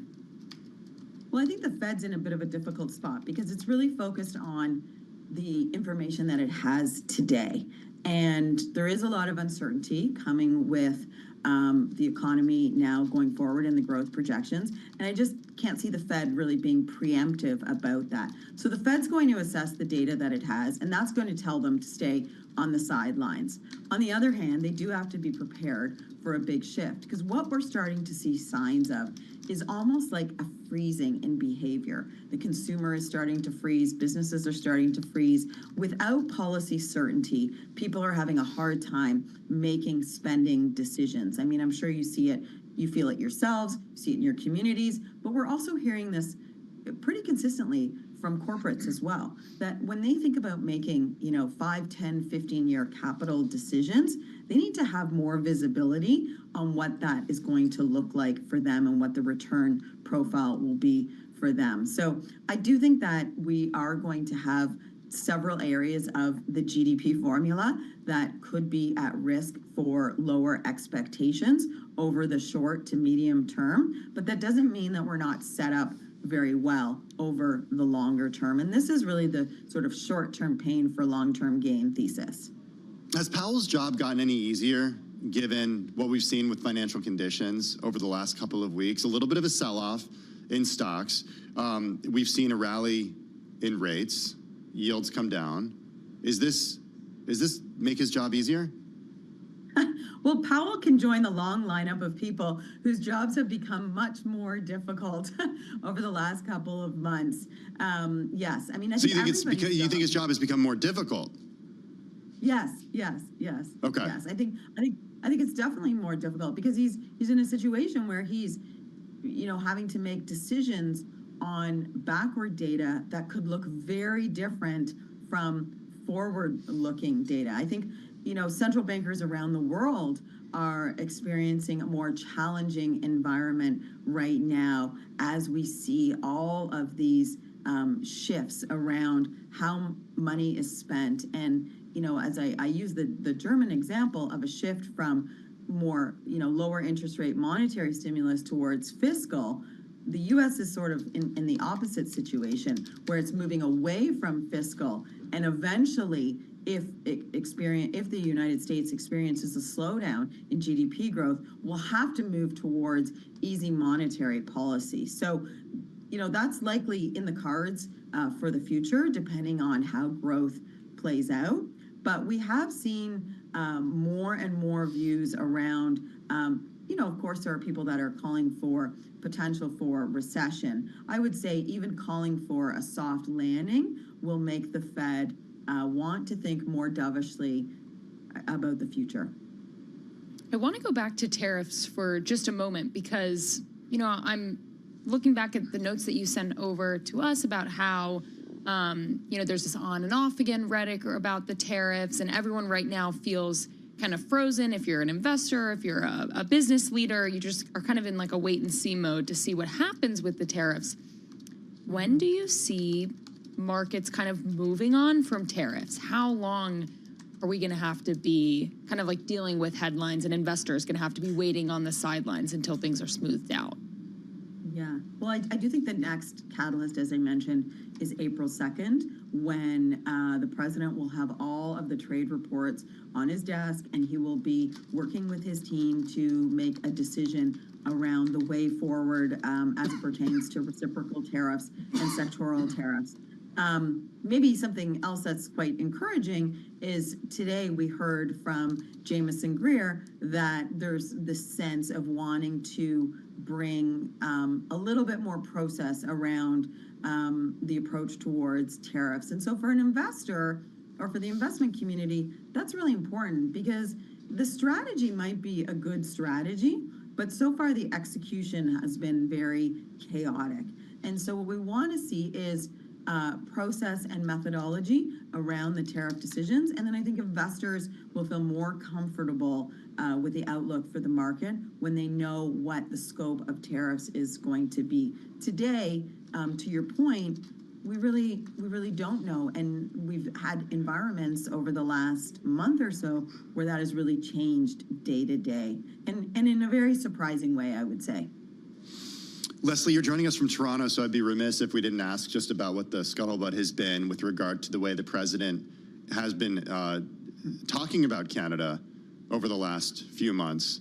What are you guys talking about at work? How are you thinking about his comments about Canada becoming the 51st state, the change in leadership in Canada and the way that Mark Carney has promised to prevent that from happening? What do you make of all this? Well, Canadians are very proud about their country, and they certainly don't see themselves, and I'm generalizing, but I would say the overwhelming majority of Canadians do not see themselves becoming a 51st state. We have a democratically elected prime minister. We will have an election soon. We feel very strongly about the potential for our country. And we recognize the importance of our relationship with the United States as a trading partner. So I think for most Canadians, they've been very surprised by how things have gone in the first 6 weeks or so of this administration. And they're definitely thinking about how we need to look at the future around our relationship with our biggest trading partner. And it's been a mutually beneficial relationship. And I think most people that participate in that relationship would agree with that statement. And so that's what we want to see, going back to that mutually beneficial relationship where there is a mutual respect towards our leadership, towards our people, towards our relationships. Leslie Marks, really appreciate you joining us today. Leslie Marks is a CIO of Mackenzie Investments. Coming up next, The Making of Modern Corporate Finance, a history of the ideas and how they help build the wealth of nations. A new book. We got the author on the other side. This is Bloomberg Business Week.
It's 4:40 on Wall Street. We do check markets all day long here at Bloomberg. And up Monday here, the Dow, the S&P, NASDAQ all gaining, with more than 90% of the companies in the S&P 500 rising today.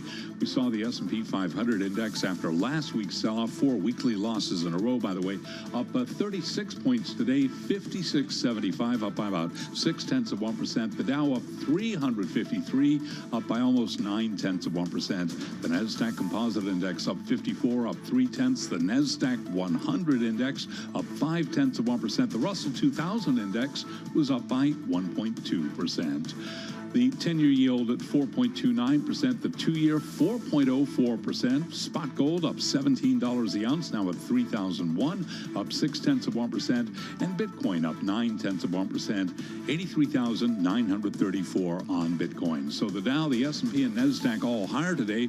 Have we put in a bottom? George Young is portfolio manager at Villary Funds, and he was a guest right here on Bloomberg Business Week. So I can't give you a date as to exactly when the market's going to turn this way or that way, but what I can tell you, if you look at history, is that the stock market has outperformed the bond market, and the U.S. stock market in particular, we're domestically oriented, has outperformed what other indexes in the world have done. So we remain optimistic, and we try to look past the vagary, whipsawing that can be problematical for investors. George Young of Villary Funds. Google parent Alphabet said to be in talks, according to the Wall Street Journal, to once again buy the cybersecurity startup Wiz. Again, recapping the Dow, the S&P, NASDAQ all higher today. S&P up 36, up 0.6%. For on-demand news 24 hours a day, subscribe to Bloomberg News Now wherever you get your podcasts. I'm Charlie Pellet. That is a Bloomberg Business Flash. Hey, thanks for that update, Charlie. Do appreciate it. Well, corporate finance is a staple of any business school degree. You must learn how to discount cash flows and the language around it, the weighted average cost of capital, dividends, and more. Don Chu can discount cash flows in his sleep. He's founding editor and editor-in-chief of the Journal of Applied Corporate Finance, as well as one of the founding partners of the corporate finance advisory, Stern Stewart & Company. He's also the author of the book, out in February, The Making of Modern Corporate Finance, a history of the ideas and how they help build the wealth of nations. Don joins us from New York. Don, good to have you on the program. Why should people who are not in finance care about corporate finance? Because corporate finance has tremendous power to affect their lives by the productivity of corporations is what ends up paying for the health, welfare, and general well-being of the rest of us. Private sector productivity, as Adam Smith told us 250 years ago, that really creates economic and social wealth. What specifically about the U.S. and U.S. corporate finance has kind of pushed up the stock market and the economy in the United States over the last few decades, really? Yeah. Now, I argue in my book that the corporate America was failing in the 70s because it had turned itself into bloated conglomerates, collections of unrelated businesses that were unable to respond to the high inflation that was the result of bad public policy. This led to at that point, corporate investors had virtually no control over these companies. And so what we saw in the 80s was a reassertion of investor power over corporations, the ability to tear apart these inefficient conglomerates.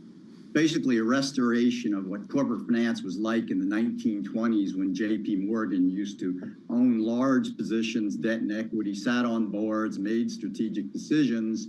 For 50 years, especially going through Glass-Steagall and the Great Depression, professional managers gradually assumed control of all decision-making. So this was a reversal of a trend, going back after 50 years to allowing investors to reassume control of corporations. And the American system is almost unique in the sense that investors really have voice and power and control. So I would argue that shareholder activism is the secret sauce of the U.S., the productivity of the U.S. economy. Where do you see things moving right now? You mentioned Adam Smith, so that's where I got to go, because I don't think Adam Smith would approve of the tariff policy of the Trump administration. Certainly he writes about tariffs and the wealth of nations. Yeah, I mean, what do you make of it, and what do you make of what's happening in Washington, and what does that mean for corporate finance? I think our American institutions are stronger than Donald Trump. They're stronger than Joe Biden. They are flexible. They're lean and mean. They will respond to virtually anything that politicians can do to them. You know, I'm being hubristic here, but you know, I understand Trump's capacity to reduce the market value by $2 trillion of the stock market. But nonetheless, every macroeconomist I know 4 years ago was saying we were bound to have a recession. Now we're starting to hear again threats we're going to have another recession. My response is corporate America knows how to deal with it. They will respond, and they will cut back on failing investments, but they will continue to invest in their growth opportunities as they have for the past 45 years. Don, speaking of kind of macro statistics, you have a whole chapter in your new book about micro-based attempts to make macro relevant. Tell us about, you know, this argument that you're making, because of course we pay a lot of attention to macro statistics. Well, I'm flattered that you read that chapter, first of all. I believe that there's a chasm between macroeconomics and microeconomics. I have not seen anybody really pointing to this. And I find macro statistics to be almost, you know, they have major limitations. They don't tell us anything about productivity. That they're records of transactions. What you see in GDP is you know, sales and transactions. But what we want to know is the productivity of these expenses. What we want to know, the consumer surplus. How much would customers actually be willing to pay for some of these goods? None of that shows up in the conventional macro productivity statistics. So the result of this is that macro is a lagging indicator. Macro stats are the last thing to tell us about productivity. Robert Solow said, we have productivity today everywhere but in the productivity statistics. Well, my argument is that if you want to know where productivity is going, look at the stock market, look at stock prices, because they reflect consumer surplus, they reflect the productivity of expenditures. And I argue China has had no productivity growth since the global financial crisis. The U.S. has had remarkable productivity growth for the last 45 years. It's not in the stats. Don, you have a PhD in English and American literature. I think people who don't know you and they see you write this book might be surprised to hear that. Somebody with your background, having that education background. How does that make you better at analyzing companies? Well, the act of writing this book, I've been at it for 3 years now. You know, I've been editing the Journal of Applied Corporate Finance for 45 years, and this book caused me to go back and revisit all these old studies, all the things I thought about corporate finance, and then the need to actually put it down on paper and formulate it in a way that you think other people might be able to grasp it has been really valuable for me.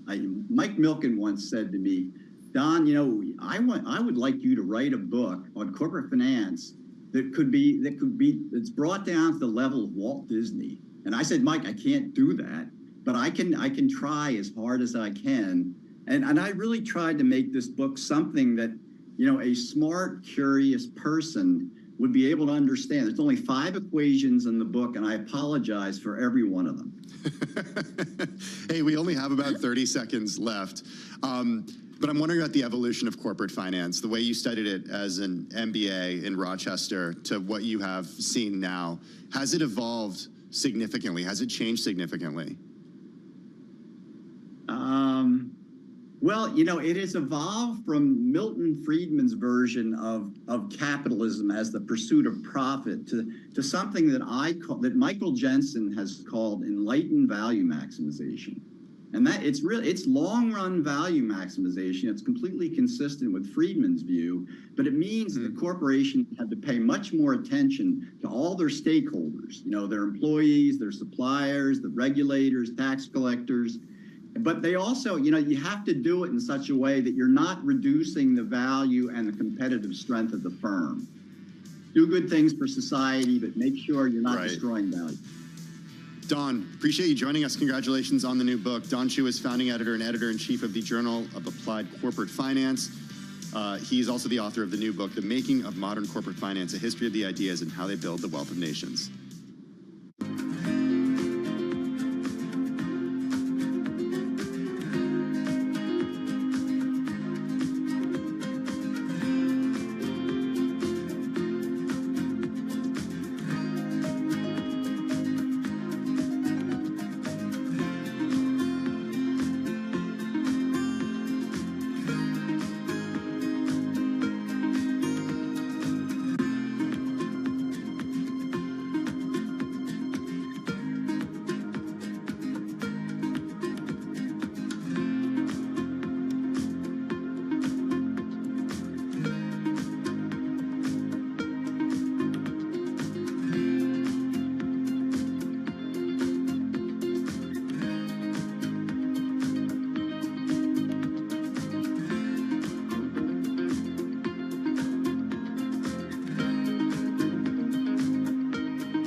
You're listening to Bloomberg Business Week with Carol Masser and Tim Stenovec on Bloomberg Radio and Television.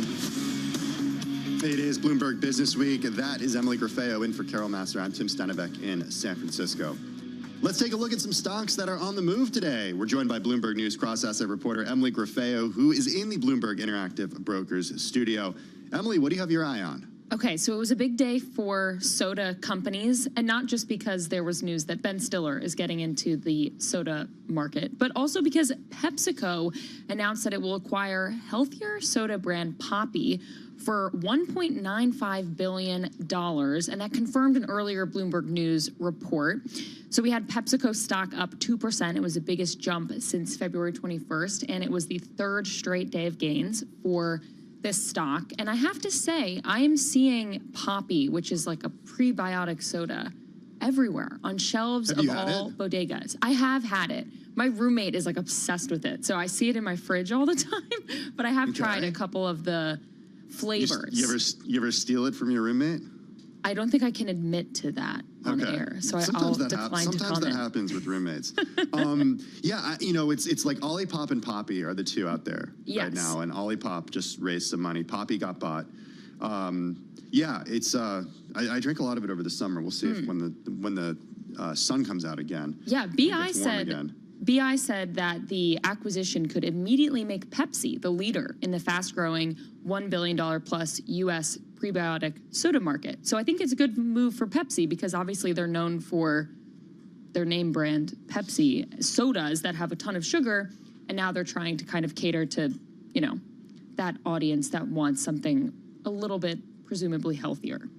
It's also like a classic move that a CPG company would make. They offset the risk of developing and building a brand to a startup, so then they don't have to invest in whether or not this company works out. They let the venture capitalists and the founders do that. Then they come in and they buy it and hopefully bring in some of that growth. So we'll see if that happens this time. Hey, another stock that was on your radar today was Affirm. What's going on with Affirm? So Affirm is a buy now, pay later company, and that stock was down 4% on the close of Monday, but it slid as much as 16% on an intraday basis. Wow. And this was on news that rival digital payments company Klarna is set to displace Affirm as the exclusive provider of buy now, pay later loans for Walmart. So Klarna right now is a private company, but they recently filed for an IPO, and it could be one of the year's biggest financial company listings. So it seems like Affirm shareholders fearing both this, Walmart news, but also just the fact that there's going to be another public competitor potentially coming soon. You know what I was surprised to find? Klarna's been around for like 20 years, and it's finally going public. This is a company that's like 1 year younger than Facebook. Facebook started in 2004. Look at what Facebook is now. Klarna, according to its website, 2005. What has taken this company so long to go public? Some companies, they don't want to go public anymore. They think that there's better, there's less shareholder pressure if you're a private company. I've heard some people say. I wrote about the private asset ETF a while ago, XOVR. And I remember the founder of that ETF was going on a rant about how more companies now want to stay private. Okay, one public company that gets a lot of attention every day is NVIDIA, another stock that made a move today. What happened with NVIDIA? So that stock was down as much as 3%, which isn't that big of a move, but it is pretty big considering that the NASDAQ 100, the tech stock index, was up, and the S&P 500 was also up, and small caps were up. Pretty much all the broad indexes were up, but NVIDIA was down. There's a conference this week going on, and Jensen Huang will be talking on Tuesday. So investors are now hoping that hopefully that speech will inject some much needed optimism and momentum into the stock. It obviously wasn't enough to carry the stock higher today. What specifically to look for in that speech? Updates on the company's Blackwell product line, commentary on gross margins, China, competitors, and growth. I think, Tim, investors are going to be, just really wanting to hear the CEO reassure investors that even though there were, DeepSeek competitors earlier in the year, NVIDIA is still going to be able to generate those really, really strong earnings and power that stock even higher. I think it's natural for investors to kind of just look at how much the stock has run up and fear that there could be some type of a pullback or that maybe there's a peak in earnings. So the CEO really needs to come out and reassure that we have not peaked yet. Well, we'll look to what we hear from NVIDIA and Jensen Huang tomorrow and throughout the week at NVIDIA GTC. Emily Griffeo, we do have some breaking news to get to. The president has picked Federal Reserve Governor Michelle Bowman to serve as the central bank's vice chair for supervision, a move cheered by Wall Street banks and smaller lenders who expect she'll be friendlier to the industry. Here's what Trump said in a social media post this afternoon. Mickey has been serving honorably as on the Fed's Board of Governors since 2018 and has great expertise dealing with inflation, regulation, and banking. Bloomberg previously reported that Trump was expected to soon nominate Bowman for the role.